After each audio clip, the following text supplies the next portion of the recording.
అందరికీ నమస్కారం. దాసరి రాము తెలగా బలిజా కాపు చేసి మన బీసీవై పార్టీ అధ్యక్షుడు రామచంద్ర యాదవ్ గారు బీసీల యొక్క హక్కుల మీద, వాళ్ళ యొక్క చట్టాల పరిరక్షణ మీద వారు దీక్ష చేపట్టారు. నిన్న శనివారం ఉదయం దీక్ష మొదలైంది. వారికి మా కాపు సంఘం తరపున పూర్తి మద్దతు వారికి తెలియజేయడం కోసమే ఈరోజు ఈ కార్యక్రమానికి రావడం జరిగింది. వారు కూడా మొదటి నుంచి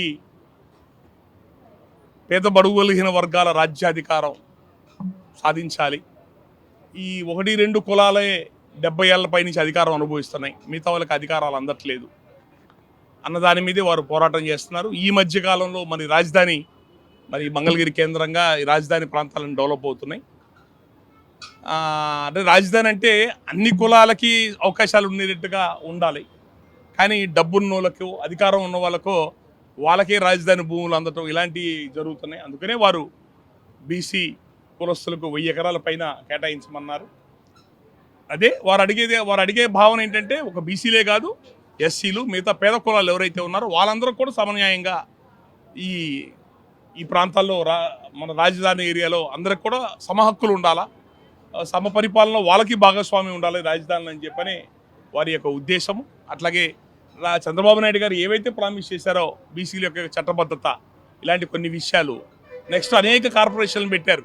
ఈవెన్ మా కాపులు కూడా కార్పొరేషన్ పెట్టారు. ఏ కార్పొరేషన్కి నిధులు లేవు, అదేమనంటే డబ్బులు లేవు అని అంటారు. డబ్బు లేనప్పుడు ఇన్ని పథకాలు ఎందుకు ఇస్తున్నారు? వెనుజులాని చేయాలన్నా, శ్రీలంకను చేయాలన్నా, మన రాష్ట్రాన్ని ఏం చేద్దామని మొన్న హిమాచల్ ప్రదేశ్ ప్రకటించేసింది, అప్పులు ఊబిలో ఉన్నాము, మా దగ్గర డబ్బులు లేవు, జీతాలు ఇవ్వడానికి కూడా డబ్బులు లేవని. రేపు ఆంధ్రప్రదేశ్ కూడా చేద్దామనే. గతంలో జగన్మోహన్ రెడ్డి గారు అప్పుల మీద అప్పులు చేస్తున్నాడని అన్నారు. ఆయన 5 ఏళ్ళలో చేసిన అప్పుని వీళ్ళు 2 ఏళ్ళలో తీసుకొచ్చారు. ఎవరు కట్టాలి వీటన్నిటికీ? కాబట్టి ప్రభుత్వం బాధ్యతాయుతంగా ఉండాలి. వారు రామచంద్ర యాదవ్ గారు అడిగినవన్నీ కూడా చాలా బాధ్యతాయుతమైన డిమాండ్లే, ప్రభుత్వం చెప్పినవే అవి నెరవేర్చమని అడుగుతున్నాం. ఇది మా యొక్క వారి ఆలోచన కూడా ఈ పేద బడుగు బలహీన వర్గాలకు ప్రత్యామ్నాయంగా రాజకీయ వేదిక ఉండాలా, రాజ్యాధికారం సాధించాలని చెప్పని ఆయన కోరిక. మేమందరం కూడా కాపులు మొదటి నుంచి చెప్తున్నాం, బీసీ ఎస్సీ కులస్తులు అందరం కూడా మా అన్నదమ్ములు, వాళ్ళని మా భుజాన్ని ఎక్కించుకొని, అతిపెద్ద జాతిగా ఉండి వాళ్ళని మా భుజాన్ని ఎక్కించుకొని మేము వెళ్తాం. మాకే అధికారం మీద ప్రేమ లేదు. అన్యాయమైన అణగారిన వర్గాలకు రాజ్యాధికారం కావాలి మా కోరిక.